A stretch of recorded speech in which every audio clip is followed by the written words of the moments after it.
కడపలో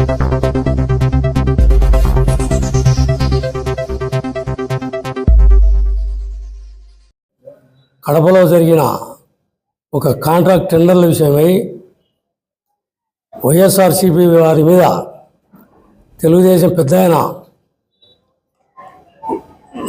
ఆయనకు సంబంధించిన కాంట్రాక్టర్లు బెదిరించి దాడి చేసి కొట్టినారని మన అబద్ధాల ధీరుడు మాటల మరాఠీ మన రాచముల్లు ప్రసాద్ రెడ్డి గారు, మల్లు కాదు ఆయన పేరు ముల్లు, రాచముల్లు ప్రసాద్ రెడ్డి గారు లేనిపోని ఆరోపణలు చేశారు.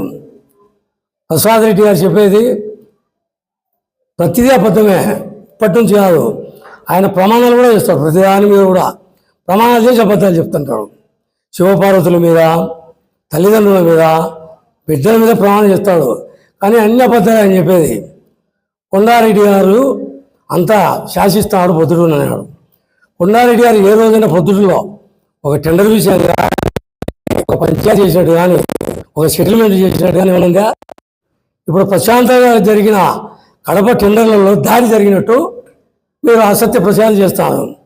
ఎవరైనా కొట్టింటే, తిట్టింటే మీ దగ్గర వీడియోలు ఉంటే, ఆధారాలు ఉంటే, అక్కడ పోలీస్ స్టేషన్ ఉన్నాయి, కడపలో ఎస్పీ ఆఫీస్ ఉంది, మీరు అక్కడ ఫిర్యాదు చేయొచ్చు కదా. మీరు 50 జీపులు తీసుకొని కడప పోయినారు, ఏదో దాడి జరిగిందని మా వాళ్ళని కొట్టాలని. అది చెప్పావు నువ్వు. ఈ కానాల రామచంద్రారెడ్డి అనే పైడాల వ్యక్తి రౌడీ షీటరు.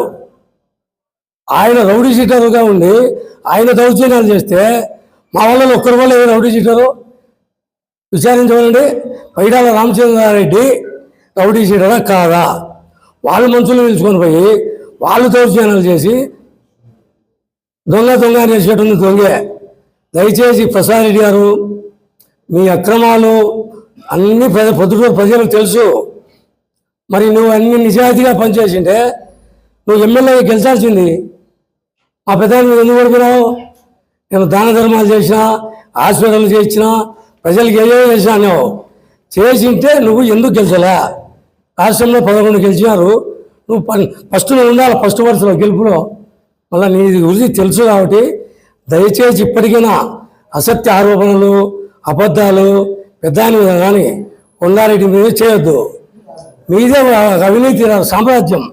ఇప్పుడు కూడా మున్సిపాలిటీ మీ చేతిలో ఉంది. మళ్ళీ మున్సిపాలిటీ మీద కూడా మీ బామర్ది నువ్వు మాట్లాడతావు. దయచేసి ఇప్పటికైనా కొండారెడ్డి ఆయన కాంటాక్ట్ చేసుకుంటాడు హైదరాబాద్లో. ఏ పోతామని పొద్దుట్లో ఎప్పుడైనా ఒక సెటిల్మెంట్ కానీ, ఒక పంచాయతీ ఒక టెండర్లో ఏమైనా చేసేట్టు నువ్వు నిరూపిస్తావా? మీరు చేసేట్టు మా దగ్గర ఉన్నాయి, మనం రెడీ ఉన్నాం మీకు మీ అవినీతి అక్రమాలు రుజువు చేసేదానికి.